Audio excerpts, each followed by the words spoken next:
And I asked him, can you quote one guy? Can you quote one guy of some reputation that thinks our genome is improving?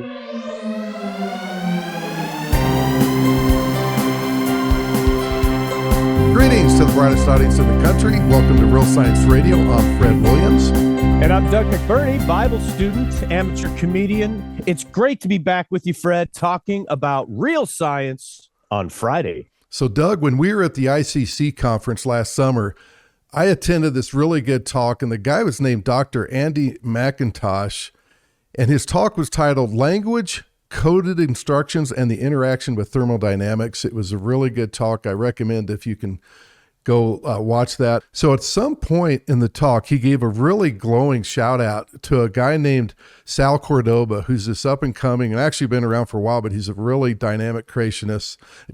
Doug, do you recognize the name? Oh, yeah. Sal Cordova. I see his posts up on the CRSNet forum from time to time.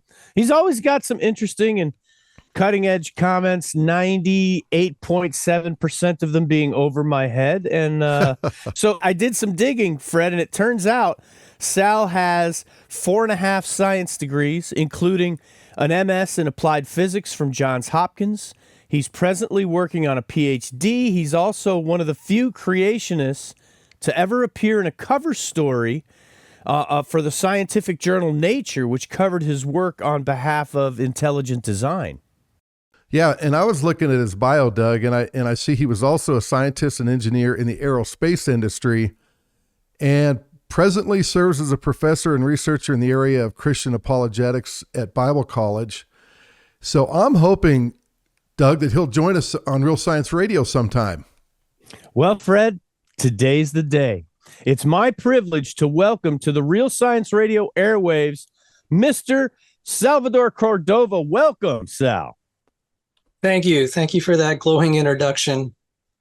Yes, well, Sal, I just noticed that you've gone from academia to a Bible college, so congratulations on graduating into the big leagues. And can you tell us how you got there? Well, actually, that may have been a dated bio, so that's no longer the case. However, I am looking at an engineering PhD. A dean of a good engineering department had a conversation with me yesterday morning, as a matter of fact, and wants me to enter a doctoral program. So thank you for calling me professor. I do teach. And I think that might have been a bio I'd written some years ago when I was planning, a deal was cut and it kind of fell through for me to teach at a Bible college.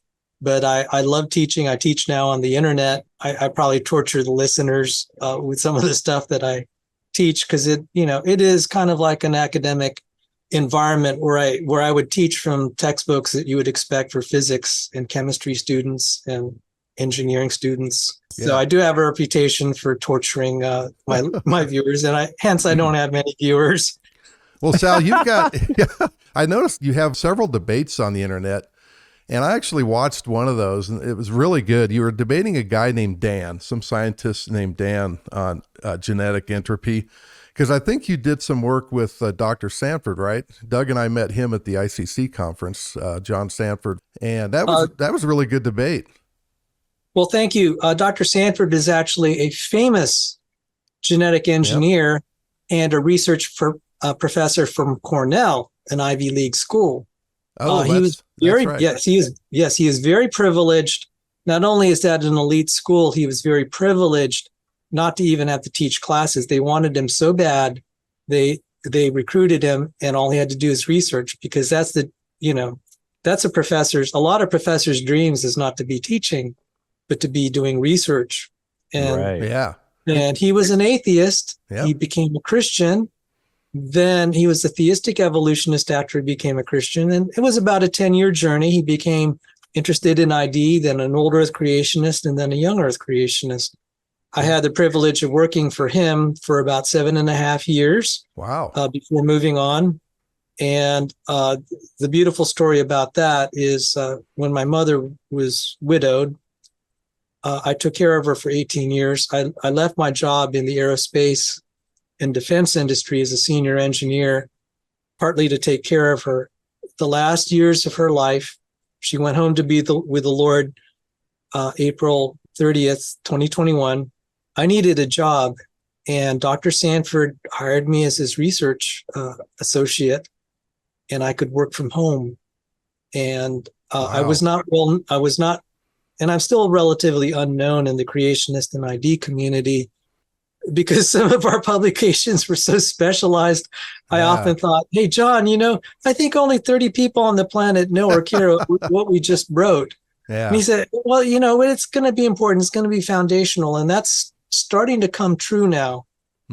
Because now I'm realizing it's going to be some of the research. We had to make sure that what we were saying that I personally, at least for me, wanted to communicate to the general audience is actually accurate, that it would actually stand up in academia. And I'm more confident than ever that we can do that. A lot of it didn't necessarily have to do with anything we did, but there's been so many experiments in laboratories around the world that's showing evolutionary theory is infeasible, and we can cover that. So, and is this research, is this all in the area of genetics?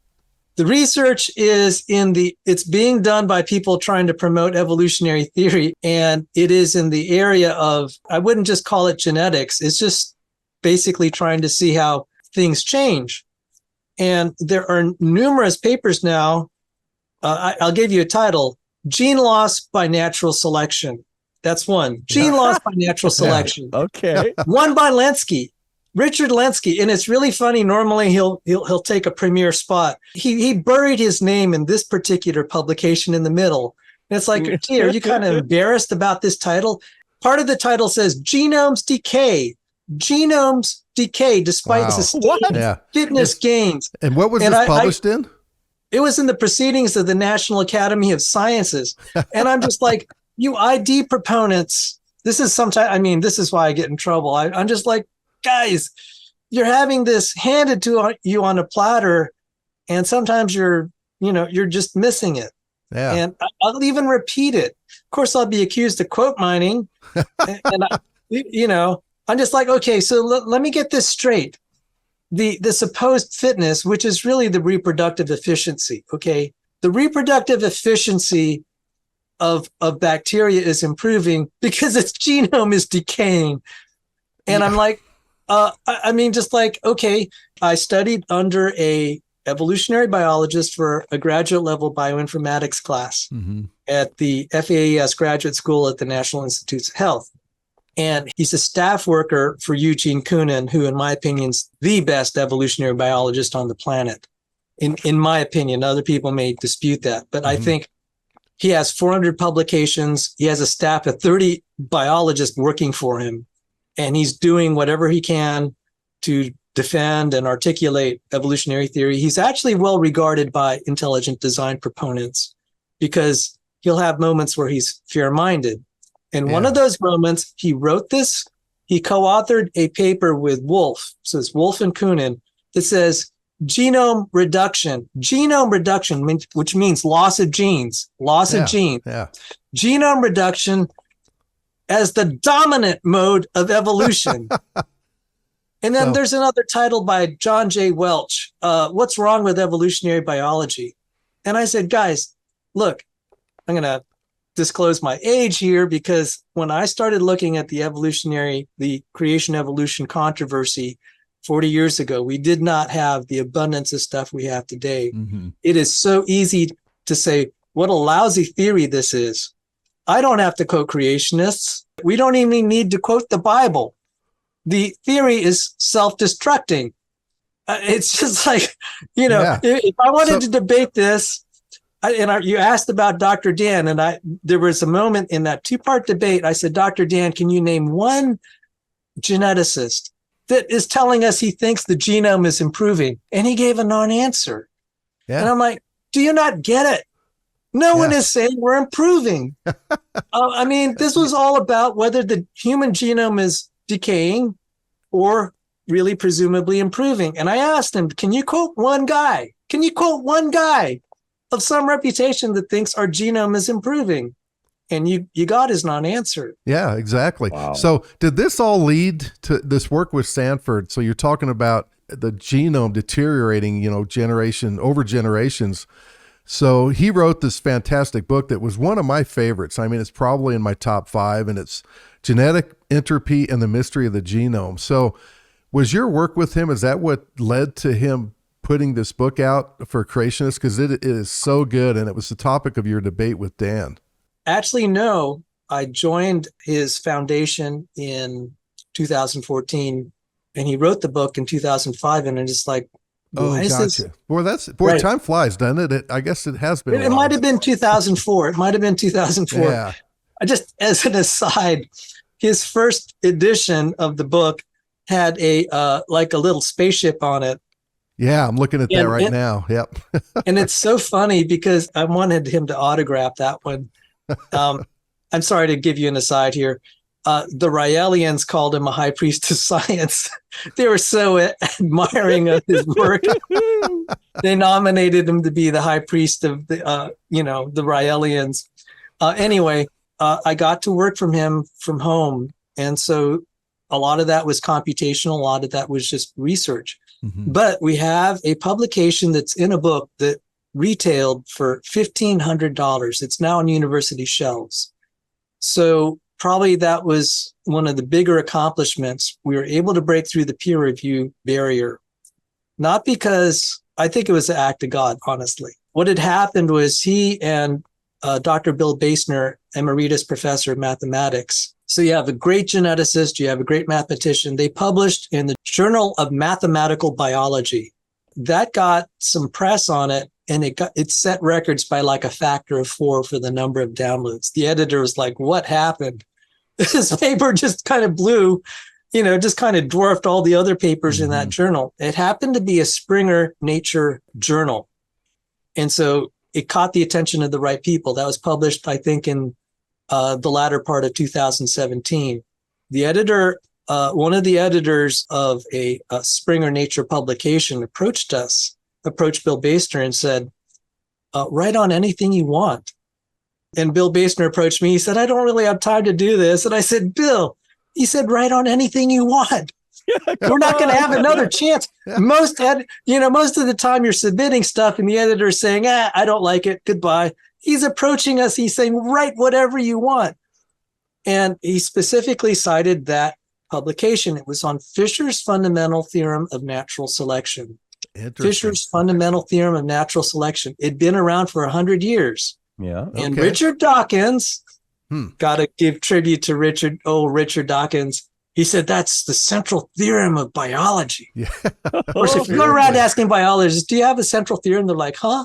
And you'll even see on the Royal Society website, it says Fisher authored biology's central theorem. Is this getting to the whole gene loss by natural selection? Yes. Okay. Yes. Because it's a whole mythos. It's a whole mythology that was perpetuated by all this mathematical theatrics. I started looking at this and I was just like, okay, Bill, I'll help you out. And so I started writing the chapter. It ended up being a 70-page chapter in a book entitled Mathematics and the Arts and Sciences. I'm pleased to say it got published by Springer Nature, which is a respectable publisher. They were selling this book for $1,500. Okay, it's like a 2,500 page book. We wrote a 70-page chapter within that book. By the way, it's almost $1 a page. Yeah, just for clarity, I don't get a dime. I don't get a dime if you buy the book. I mean, I know some generous people that want to help me out. Yeah.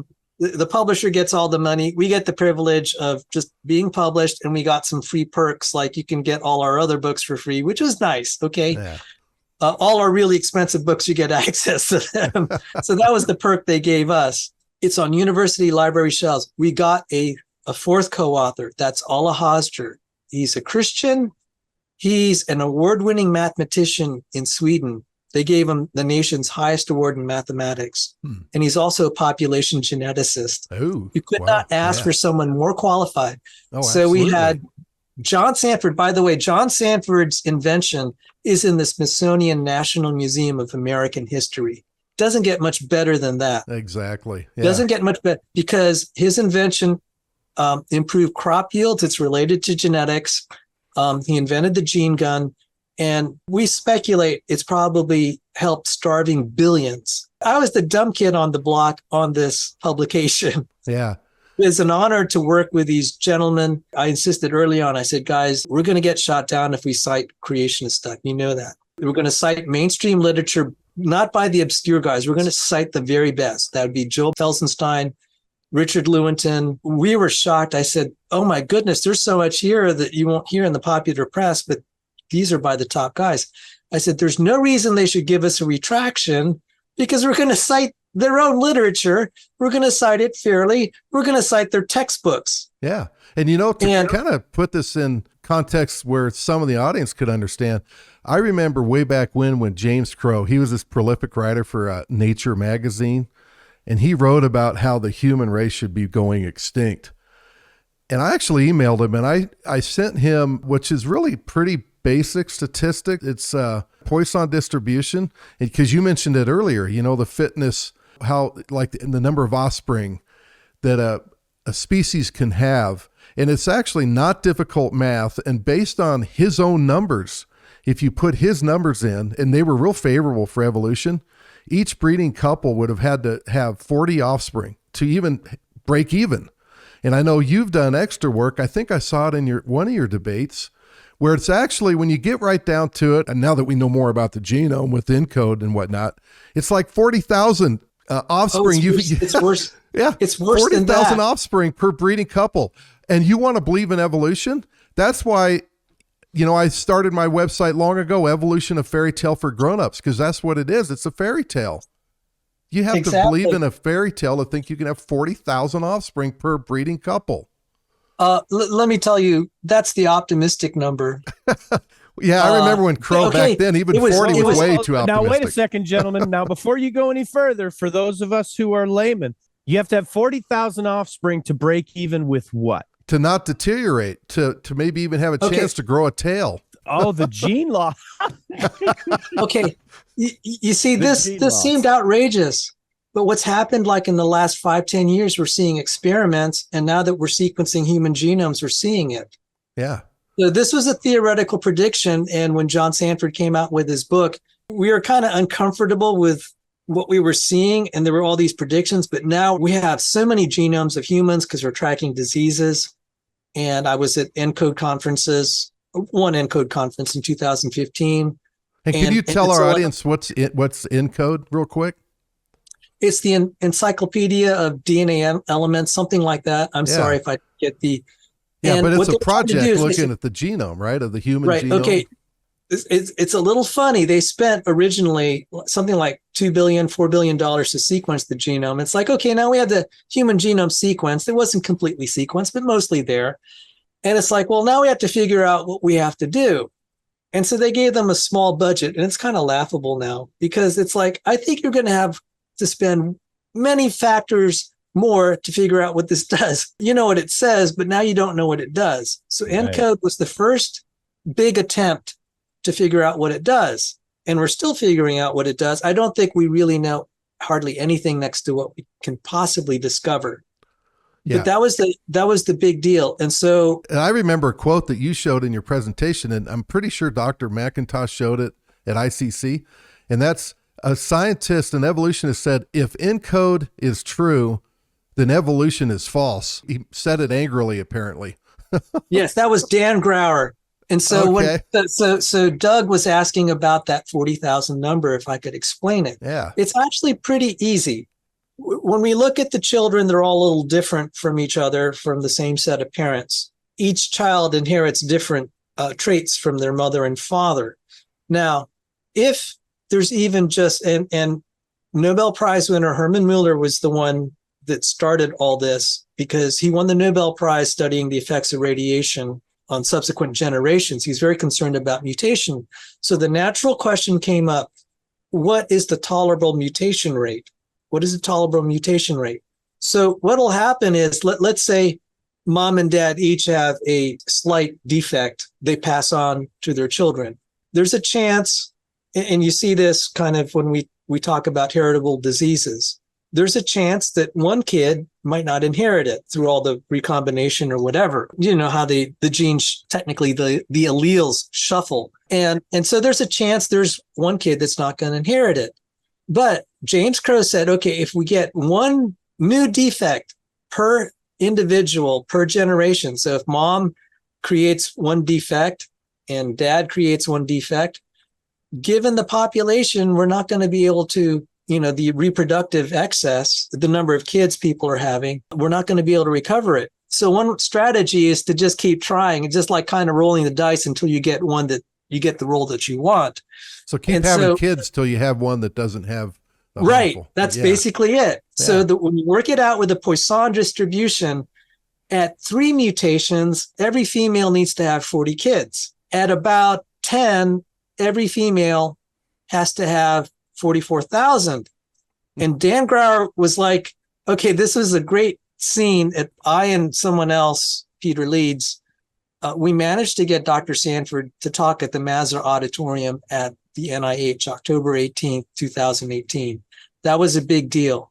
A lot of there was so much pushback, we thought it wasn't going to happen because he's a creationist. He's a young earth creationist. Mm-hmm. But because of his stature as a Cornell researcher and someone who has his invention in the Smithsonian National Museum of American History for his genetic work, he earned that right to speak. Yeah. And he was talking about human genetic deterioration. And there's Dr. Sanford. Yes. Yep. There's this one scene in that, I call it a scene because if you clip it out, it was great. He was saying, Dan Grauer said, look, if you have 100 mutations, which we accept the Encode numbers that say, 100% of the genome, 80 to 100% of the genome is functional. That would mean, given the mutation rates and given that most mutations are what they call deleterious, harmful, even slightly harmful, then the number of children each female needs to make is 10 to the 35th power. 10 to the 35th power. And Dan Grauer said, this is truly bonkers because evolutionary theory is true. If Encode is right, then evolution is wrong. Because he said the only way to fix this is that it has to be junk. And so Dan Grauer gave the quote unquote better number of like 10 mutations. And then Dr. Sanford astutely said, look, that still means 44,000. That looks better, but it's still 44,000 per female. Yeah, that's a really. And so the number that you quoted, 40, was from Nachman and Kroll, and also Walker-Keatley. Nachman and Kroll said, look, we don't know how to handle these 30. I mean, we don't even know how to handle 3. So there has to be this thing called synergistic epistasis. We don't need to get into the theory of it. The point is, experiment will trump any ideas you have. There you go. Darwin's bulldog. He got one thing right, or close to it. He said, the tragedy of science, a single ugly fact can destroy a beautiful theory.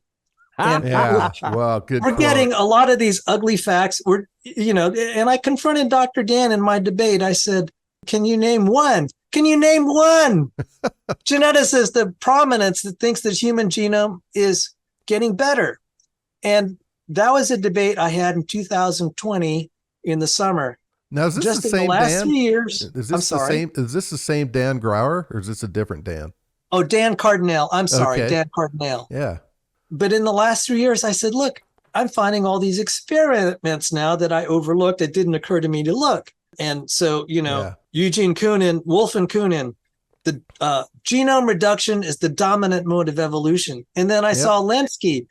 I mean, evolutionists are just crowing and promoting all the work of Lenski. I said, well, you're missing one of his papers. Yeah. Genome decays despite sustained fitness gains.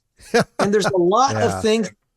That's and amazing. I looked at that and I talked to someone who actually refuted Lenski, got published in peer reviewed. That's Scott Minnick, Dustin von Hofwegen, and I can't pronounce the other professor's name. She's a distinguished professor, Hovde, something like that. Mm-hmm. If you're listening, please forgive me for mispronouncing your name. 3 of them. The National Academy of Science, one of them reviewed and said, look, this is really good stuff. You're correct. It's got to be published. We're going to agree with you. Lenski's characterization was not correct, or at least it's questionable. And Scott Minnick on air said, look, there were some other things he wanted to say about our motivations, but he got overruled. You can't say it's good work and then say, but your motivations are bad, because So, to be fair, so it's just pure science. Lenski did not understand the significance. He misinterpreted a lot. The first thing is he had defective bacteria to begin with, and it turned out it was really easy to evolve these new capabilities. They're minor, and we can get into that. Yeah. But Scott Minnick said, look at all the lines. They're all losing genes. He said the way it got better, I'd say instead of calling it natural selection, what it really is, a good approximation is just loss of versatility. I said, how do you evolve from microbes to a human being through loss of versatility? And we could say loss of genes. Yeah. And I mean, this has all come out just in the last year where I started looking at, I said, let's try to keep improving our case here. We start laughing now when we read these titles. I just, it's like hard not to laugh. I said, you're practically giving it to us. Exactly. This is all coming from secular evolutionists.